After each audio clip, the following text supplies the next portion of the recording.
E aí, missionários, sejam bem-vindos ao nosso canal. Estamos aqui de volta depois de um tempinho aí, longe, para falar sobre missão. Hoje o quadro Giro da Missão. Temos convidados especiais, vindos de algum lugar especial no mundo, talvez pertinho da gente aqui, pertinho da Alemanha, talvez um pouquinho mais longe do Brasil. De quem que a gente está falando, Paulo? Hoje a gente vai entrevistar a Larissa e o Richard. Os dois estão ali, eles estão mais perto de mim do que de você, né, Matheus? Mas eles estão ali na Dinamarca e eles vão contar um pouquinho da experiência deles, o que eles estão fazendo lá e como tem sido a vida deles ali. Sejam bem-vindos, Larissa, Richard. É um prazer ter vocês aqui com a gente. Conte um pouquinho para a gente de onde vocês vêm, o que vocês fazem e por que vocês foram parar aí na Dinamarca. Acho que a galera está curiosa em saber disso. Bom, então eu sou do Rio Grande do Sul, sou de Porto Alegre, e eu resolvi vir aqui para a Dinamarca porque desde sempre eu quis ter essa oportunidade de sair da minha zona de conforto, por exemplo, ir para outro país e aprender a ser mais responsável, porque aqui realmente a gente tem que ser responsável, né? Aqui é uma questão muito importante. A gente tem que aprender a como conciliar as nossas tarefas pessoais e também o nosso trabalho, né? E aqui na Dinamarca, especialmente, porque é um país muito rico. E aqui, aparentemente, as pessoas, elas não têm esse desejo de conhecer mais a Deus, porque eles não veem que isso é necessário. Então, esse é um baita desafio. Bom, eu sou a Larissa, eu tenho 23 anos, também sou natural de Porto Alegre, no Rio Grande do Sul. E, embora eu e o Richard venhamos da mesma cidade, a gente não se conhecia antes. E todo mundo pergunta isso aqui. Todo mundo pergunta, mas a gente não se conhecia, a gente foi se conhecer aqui. E eu acho que o desejo de servir como missionária nasceu no meu coração num campuri jovem da União Sul Brasileira, chamado de Fortes, que aconteceu no ano de 2018. E durante aquele campuri teve uma noite chamada Noite das Nações, onde 5 missionários foram enviados para diferentes lugares do mundo. E um desses missionários foi o Matheus. É isso aí, é verdade. Uma boa lembrança, inclusive. É verdade. E a gente só foi se conhecer agora também, né, Matheus? Através do Instagram. E aí, desde 2018, eu comecei a me interessar mais sobre isso e comecei a ir atrás e a pesquisar os meios pelos quais eu poderia me tornar uma missionária e fazer voluntariado.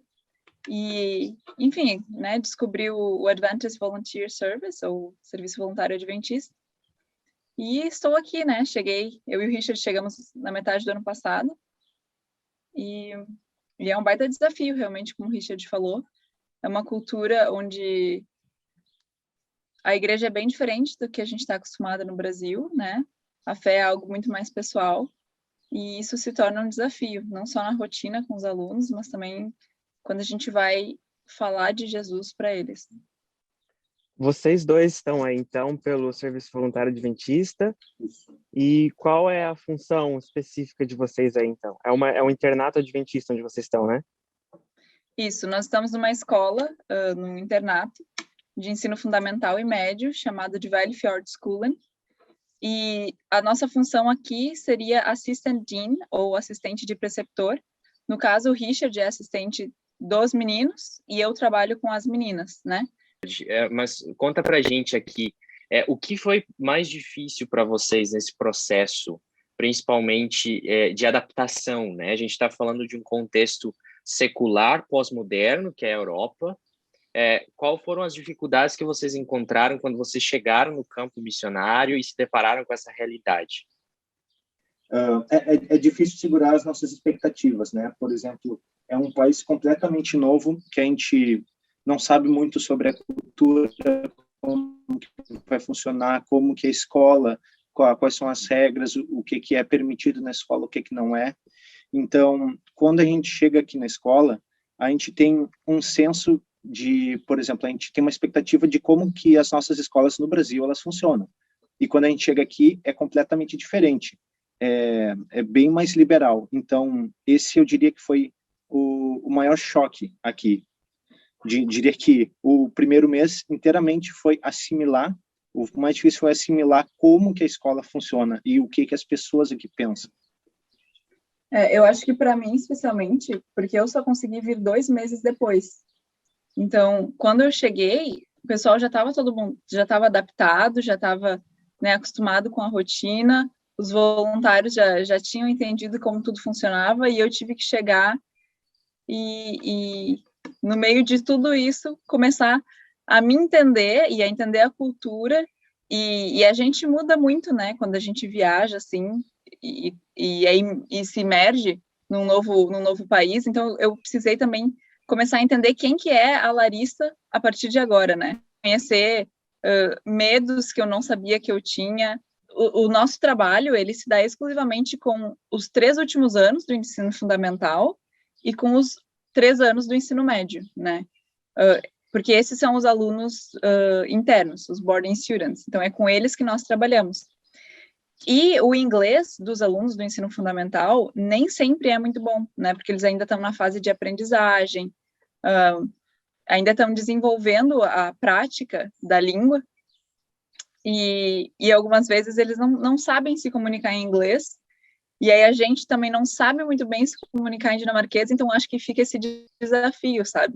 E acho que muitos de nós, embora eu, o Richard, já tinham um inglês que era muito bom, a gente chegou aqui com uma língua que ainda precisava ser aprimorada, né? Eu sinto que eu melhorei muito meu inglês depois de chegar aqui, embora eu já falasse muito bem. Então, tem o desafio de aprimorar o inglês e ainda aprender um segundo idioma. Mas essa questão que vocês mencionaram aí de sair do Brasil e vir para cá, lógico, o idioma sempre é um dos pontos principais, né? Mas assim, a gente passa por um choque cultural também. Tem alguma situação, alguma história que vocês conseguem se lembrar, alguma coisa que vocês passaram assim, que assim, nossa, isso é completamente diferente do que eu estou acostumado, talvez com a alimentação, não sei. A gente sempre paga alguns micos no começo também, né? Por não saber como as coisas funcionam. Vocês têm alguma coisa assim que vocês se lembram para contar assim para a galera? Isso foi um grande choque cultural para mim, foi uma grande diferença. Eu acredito que aqui o maior choque cultural para mim foi que eles têm uma grande liberdade entre alunos, que eles gostam muito de se abraçar, eles têm esse contato físico muito grande aqui na escola. Então, acredito que essa parte me chocou muito, porque eu realmente não estava acostumado a ver isso nas escolas brasileiras. Então, Deixa eu te perguntar, esse contato físico... Esse contato físico te chocou não como brasileiro, mas como internato adventista, você está falando, né? Exato. Eu acho que a gente veio do Brasil com a ideias de internatos adventistas que a gente tem no nosso país. E quando a gente chegou aqui, era completamente diferente. Completamente, em vários sentidos. Por exemplo, aqui em Valley Fjord School, eles não têm o devocional todo dia de manhã, né? No Brasil, a gente sempre tem alguma meditação, algum culto. Aqui eles não têm. Então, isso para mim foi um choque. Aqui também, é permitido que eles visitem uns aos outros nos quartos. Então, os meninos podem visitar as meninas nos quartos. Eles podem, inclusive, ficar com a porta fechada, né? Mas não pode ser trancada. Só não podem trancar as portas e estarem debaixo do cobertor. Esse é o que é proibido. Mas eles podem se visitar. E eu acho que eu esperava também que houvessem muito mais adventistas aqui na escola, né? E, bom, a realidade daqui da Dinamarca e da Europa em geral é bem diferente daquela que a gente tem no Brasil, né? A gente fala de um país com cerca de 2.500 membros adventistas, 5 milhões de habitantes e cerca de 2.500 adventistas, sendo que desses 2.500, apenas 1.200 eles vão na igreja, aproximadamente. E aqui na escola, por ser a única escola adventista da Dinamarca, a gente tem cerca de 2 alunos adventistas no ensino fundamental e a gente tem aproximadamente 8 ou 9 adventistas no ensino médio. Dentro desse contexto de Europa que a gente está falando de missão, aonde que vocês enxergam também na área específica? Deixa eu reformular a pergunta. Dentro da área específica que vocês atuam hoje, como missionários, como voluntários, aonde vocês conseguem enxergar o trabalho de vocês em forma de missão? Qual é a área que vocês atuam hoje que mais desperta a missão em vocês? Eu acredito que, por exemplo, eu tenho muita afinidade com os alunos mais novos aqui da escola, porque a gente vive no mesmo corredor. Então, eu estou sempre caminhando, enfim, conversando, puxando papo com eles. E assim, estranho que eles conversam, assim, as ideias de mundo que eles têm, as ideias de como que deve um relacionamento ser, entrar dentro da mente deles, porque é completamente diferente. Então, eu tento, ao meu ver, a missão aqui é tentar ser amigo deles, tentar, pela amizade, ensinar para eles, enfim, dar conselhos, e eu vejo muita missão nisso. Eu acho que o nosso foco aqui é tentar transmitir valores, né? Exato. Que eles vão levar não só durante aqui o período escolar deles, mas também para a vida. Porque muitos deles, e esse ano isso se tornou ainda mais acentuado, muitos deles vêm de famílias que não dão o suporte e o apoio que eles precisam, né? E não ensinam os valores que eles necessitam para ter uma vida saudável lá na frente. Então, eu acho que é muito parte do nosso trabalho, enquanto a gente acompanha a rotina deles e passa tempo com eles, tentar transmitir ao máximo ideias de, olha, tu está fazendo isso, mas tu acha que isso é certo? Quando tu age dessa forma, tu acha que isso faz bem para os teus amigos, para os teus colegas? Tu acha que isso faz bem para ti mesmo? Porque, que nem o Richard disse, muitos deles não têm ideia de valores, né? De princípios. E aí, a gente não está nem falando de princípios bíblicos ainda, mas de valores básicos para que eles possam ter uma vida saudável lá na frente. Porque aqui é muito comum, por exemplo, que desde cedo eles já tenham acesso a álcool e a drogas, né, sejam elas lícitas ou ilícitas, e isso faz com que eles se tornem viciados já desde muito cedo. Então, a gente tem alunos do ensino fundamental aqui com vícios sérios em um snus, que seria um tablete de nicotina que eles botam na boca. Então, aqui a gente tem um sério problema com essa questão desse produto, né? E para eles aqui é difícil conceber a ideia de que é possível se divertir sem o uso de álcool, né? Então, acho que isso é complicado. E acho que, para mim, assim, eu sou mais próxima das meninas do ensino médio, né?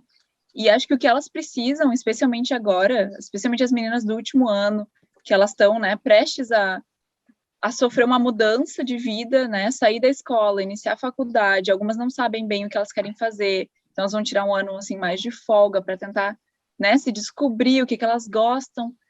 E elas precisam conversar. Elas precisam de alguém que sente com elas e as ouça. Eu fui agora há pouco mesmo entregar um remédio para uma aluna e ela estava assim, o pouco que eu comecei a conversar com ela, ela já estava assim chorando. Eu falei para ela assim que eu acredito muito que existe um poder curador, um healing power nesse processo de conversação, sabe?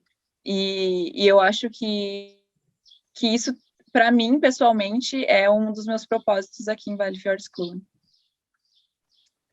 Eu tenho mais uma pergunta para vocês. O trabalho de vocês aí na escola inclui também, por ser uma escola adventista, eu imagino que tem um aspecto da igreja também, né? Como vocês vivenciam a igreja aí em comparação com a igreja que a gente conhece no Brasil? O que vocês veem de diferente ou o que vocês perceberam assim na igreja que talvez seja uma coisa marcante, foi marcante para vocês aí? Como vocês vivenciam essa vida de igreja aí? Eu não me sinto tão à vontade para falar sobre igreja nesse ano, porque eu sinto que eu não experienciei a igreja adventista aqui na Dinamarca, especialmente por causa do Covid, né? Porque nós ficamos muito tempo sem ter cultos aos sábados, porque a Dinamarca entrou em lockdown, né? De janeiro a março desse ano. Então, eu sinto... E mesmo assim, quando a igreja estava funcionando, estava aberta, eu sinto que o número de programações, eventos, enfim, foi extremamente reduzido devido ao Covid, né? Mas eu falo do pouco que eu experienciei. Eu sinto que existem dois extremos aqui na Dinamarca, que existem dois grupos, né, que são os extremamente conservadores e os extremamente liberais, e esses dois grupos têm muita dificuldade de se comunicar entre si, né, de se unir, claro, porque eles têm ideias extremamente divergentes. Mas uma coisa, assim, que eu vejo mais aqui pela escola é que o jeito de guardar o sábado deles é muito diferente do que a gente está acostumado no Brasil. Né? No Brasil, a gente tem culto de pôr do sol na sexta, antes de começar o sábado, e no culto de pôr do sol ao final do sábado. A gente não pratica esportes no sábado, a gente não assiste TV no sábado, a gente não ouve música secular no sábado. E aqui é quase como se fosse um dia normal, sabe? Mesmo para muitos alunos adventistas, é praticamente um dia normal. Assim, em questão do que eles fazem e do que eles não fazem, né? Eu acho que isso foi algo que me chamou bastante atenção. Não sei se tu tem mais alguma coisa a acrescentar. No início do ano, em agosto e setembro, quando a igreja estava funcionando praticamente, digamos que normal, porque aqui não tinha, caiu a lei de uso obrigatório de máscara, né? Então, mesmo assim, corona era um problema distante aqui no início do ano.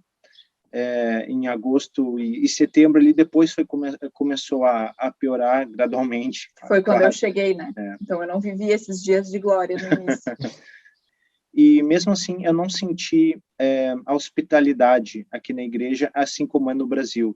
Eu não senti essa pegada dos irmãos chegando, pô, tu é voluntário, tu é de outro país e tal, vamos almoçar lá em casa, para conhecer melhor e tal, apresentar como que é a cultura aqui dinamarquesa. Eu não senti esse calor aqui na igreja. E só para deixar claro que a gente não está aqui para dizer que nós, brasileiros, estamos certos em um aspecto e os dinamarqueses estão errados. É só realmente como que é a realidade.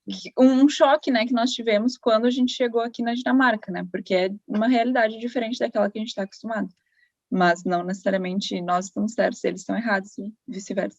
Tem algo que vocês queiram colocar para os missionários ou para aquela galera que está assistindo, que vocês acham que é interessante e necessário para um missionário que quer sair, quer fazer missão, talvez não fora do Brasil, talvez até dentro do Brasil? O que um missionário realmente precisa?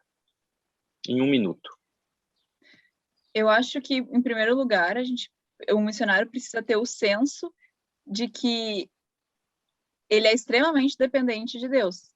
E isso eu acho que se torna ainda mais visível quando a gente emerge numa outra cultura, né? E mais ainda num outro país, com uma outra língua, enfim. Então, esse senso de dependência de Deus, ele é necessário e eu acho que ele vai se intensificando ao longo do processo. Né? E isso é muito bom, porque quando tu sente que é dependente dele, tu vai precisar buscar nele a força, a sabedoria, a orientação. E então acho que isso é muito necessário. E em segundo lugar, se tu quer ser um missionário em outro país, é extremamente necessário dominar o inglês. Né? Eu sei que tem pessoas que falam assim, mas um nível básico. Eu acho que Deus nos dá a capacidade de aprender. Né? Então corre atrás, que o inglês é necessário, é importante e facilita a vida de um missionário. Exatamente. Muito. E outro ponto não deixa a peteca cair. Aqui vai ter, eu digo, muitas oportunidades de deixar de ler a Bíblia, deixar de manter a comunhão forte, e aconteceu isso comigo, eu deixei a peteca cair. Então, essa é a minha dica para vocês. Tentem ser forte o tempo inteiro e não se abalem quando encontrarem dificuldades no caminho de vocês, porque vão encontrar. Então, mantenha a comunhão forte com Deus. Bom, Richard e Larissa, eu agradeço muito vocês pela presença aqui. Eu espero que o pessoal que está assistindo tenha gostado de conhecer um pouquinho da história de vocês. A situação que a gente vive aqui na Alemanha também é muito parecida com o que vocês contaram aí. E a nossa intenção é continuar trazendo histórias diferentes de pessoas e experiências diferentes para vocês. Então, fica ligado aqui no canal, segue a gente no Instagram. O Richard e a Larissa, eles estavam lá semana passada mostrando a história, mostrando um pouquinho da experiência deles lá. Segue a gente no Instagram para você continuar recebendo esse conteúdo e não perder nada. Obrigado para vocês dois aí, um abraço e... Muito obrigada. Valeu.